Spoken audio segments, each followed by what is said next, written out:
ప్రహ్లాదుడు విష్ణు చింతనను సమర్థిస్తున్న వైనంతో కోపపడి బాధతో హిరణ్యకశిపుడు గురువుతో ఇంకా ఈ విధంగా అంటున్నాడు. ఓ ఈ విప్రుడా, దుర్మార్గులను రోగాలు పట్టి బాధిస్తాయి. అలాగే ధర్మం తప్పిన వాళ్లను, కుటిలమైన ఆలోచన గల వాళ్లను పాపాలు చుట్టుకొని ఆ పాపాలే వాళ్లను నానా బాధలు పెడతాయి తెలుసా అని మండిపడుతున్న మహారాజుతో గురువు అతి వినయంగా ఇలా అన్నాడు. తప్పులు లేవు మావలన దానవనాథ, విరోధి శాస్త్రముల్ చెప్పము, క్రూరులై పరులు చెప్పరు, మీ చరణంబులాన సుమ్ము ఎప్పుడు, మీ కుమారునకు ఇంతయు నైజమనీష, ఎవరు చెప్పెడి పాటి కాదు, ప్రతి చింతం తలంపుము నేర్పు కైవడిన్.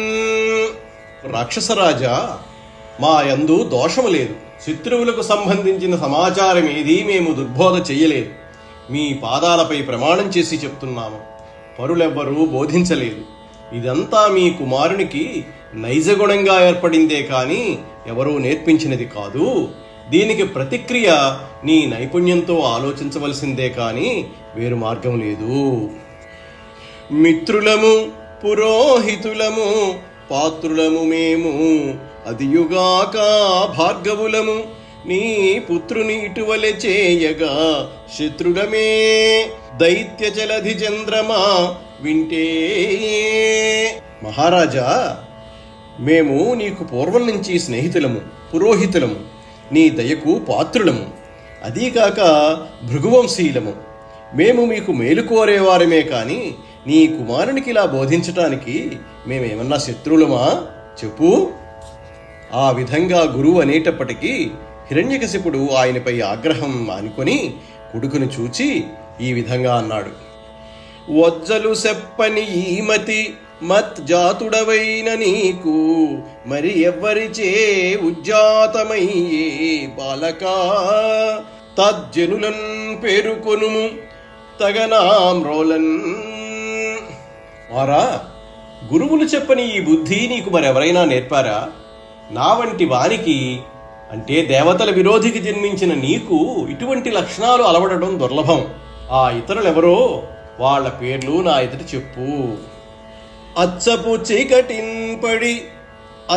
చీకటిన్పడి గృహవ్రతులై విషయ ప్రవిష్ఠులై, చచ్చుచున్ పుట్టుచున్ మరల చర్విత చర్వణులైన వారికిన్ చెచ్చెర పుట్టునే, పరులు చెప్పిననైనా నిజేచ్ఛనైనా, ఏమిచ్చిననైనా కానలకు ఏగిననైనా హరిప్రబోధముల్. తండ్రి, కొందరు గాఢమైన కారు చీకటి నుండి ఈ మాయలో పడి కోరికలు చంపుకోకుండా సంసారం సాగిస్తూ ఉంటారు. చస్తూ పుడుతూ మరలా చస్తూ పుడుతూ ఇలా వారు ఈ సంసార చక్రంలో పడి తిరుగుతూనే ఉంటారు. అటువంటి మూర్ఖులకు శ్రీహరిపై భక్తి దానంతటది పుట్టదు. ఒకవేళ ఇతరులు బోధించినా కలుగదు. ఏమైనా ఇచ్చి ఆశ చూపించినా వారికి దేవుని మీద భక్తి ఏర్పడదు. ఆఖరికి అడవుల్లోకి తీసుకువెళ్ళినా కూడా ఫలితం ఉండదు. దేవుని మీదకి అంత తొందరగా మనస్సు పోతుందా?